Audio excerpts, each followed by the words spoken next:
The feedbacks lie beyond 2 degrees of warming. But the science is telling us we're already hitting them at just 3/4 of a degree. Polar ice melt has passed tipping points threatening to set off a chain reaction of meters of sea level rise, carbon emissions from permafrost, and accelerating warming. Already, heat waves, floods, droughts, and fires are intensifying, costing lives and reducing crop yields. I can't emphasize enough that these things are happening at the current temperature. There's much more water in the pipeline. The last time CO2 was as high as today, global temperature was many degrees warmer, sea level tens of meters higher, and the Arctic warm enough to trigger massive. So we have already gone too far. The stable Earth that sustained us is gone, and we are entering an unfriendly, unstable climate spiraling out of our control. Security agencies call climate change a threat multiplier. That means whatever issue you care about, whether it's feeding your kids, preventing terrorism, or fighting injustice, global warming will make it harder. As long as we keep emitting, the problem will keep getting worse. Because CO2 is already too high, we should not consider any further amount of carbon to be safely burnable. We must leave in the ground as much fossil fuel as possible and approach zero emissions as soon as possible. That means rich countries need to cut emissions at a rate much faster than politicians are currently talking about. What's lacking is political will. We have most of the technologies required for zero emissions, though some argue the required speed of action may be incompatible with a growing economy. These are the kind of debates we should be having, about how much we need to change the system, rather than the rubbish our governments are arguing about.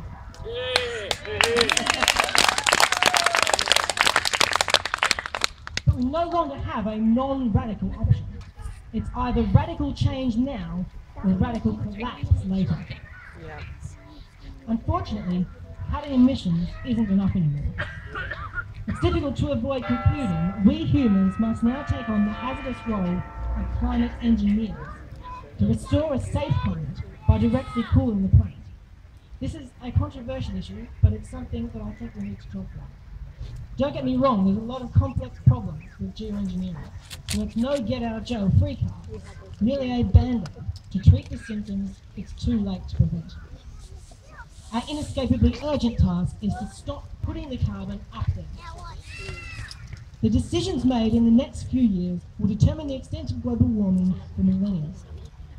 And here we come to the problem with the climate talks. I'm 22, and these talks have dragged on for my entire life. Jesus. They continually defer action to an ever-receding time in the future. Despite negotiators' constant claims they are making progress, global fossil fuel emissions have risen 61% since 1990 and show no sign of slowing. The disconnect between the scientists' warnings and the politicians' dawdling has never been more stark. The talks have agreed to delay implementation of any new global agreement until 2020. Too late to wait. Government's voluntary pledges from now to 2020 put the Earth on track to 4 degrees by 2100. That's 4 degrees plus the feedbacks I just talked about. In fact, it's even worse than that, because some countries like Australia are backtracking on their promises.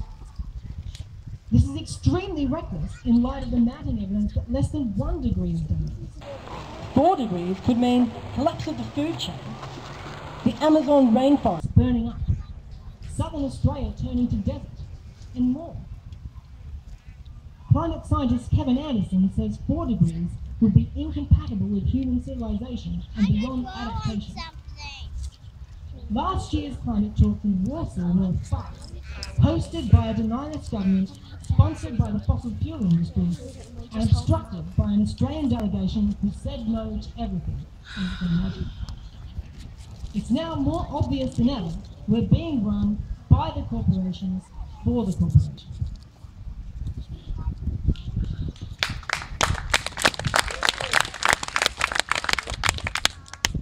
Many are emphasising the Australian government is lagging the world and sabotaging action wherever it can.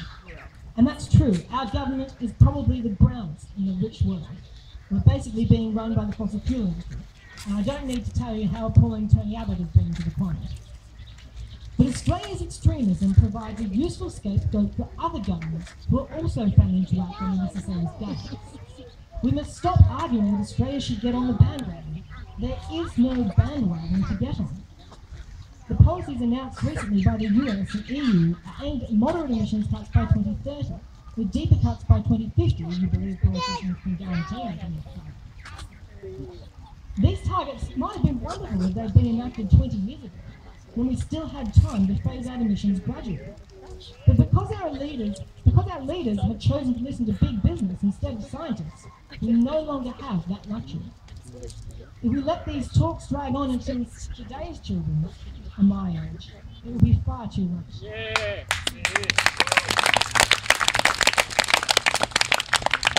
Furthermore, current policies rely heavily on dubious market mechanisms such as emissions trading, which, among many flaws, require investor confidence in order to work, a confidence which is impossible thanks to the political certainty created by a relentless fossil fuel lobby fighting for survival. Even if emissions trading does work, it may take decades to make a real difference. When you look beyond the spin, most countries continue to expand their fossil fuel industries. Australia, Canada and the US are all ramping up fossil fuel exports, which aren't counted in their emissions targets. We are in a climate emergency, which requires an emergency response. We need action now. Not 2050, not 2030, not 2020, now. We simply don't have time to stuff around. We don't have time to stuff around with distant targets. We don't have time to stuff around with market mechanisms. And we in the climate movement don't have time to stuff around with incremental demands. Sucking up to those in power has been failing for 25 years. We need to tell the truth about what is necessary, because if we don't, who will?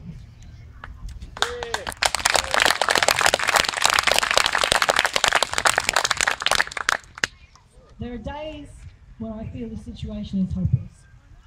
But one reason for hope is this global day of protest. Without protests like this one, society will never take anywhere near the scale of action required. We need people power to counter corporate power. So let's keep doing it. Let's keep organising and coming to protests about climate change. And let's make this movement bigger and bigger until we simply can't be ignored. Our future depends on it.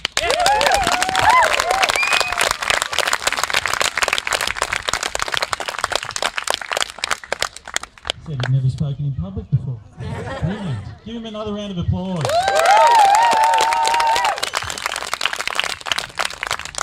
Next up we're going to hear from Nicola Duncliffe-Wells, who is a freelance writer, local activist,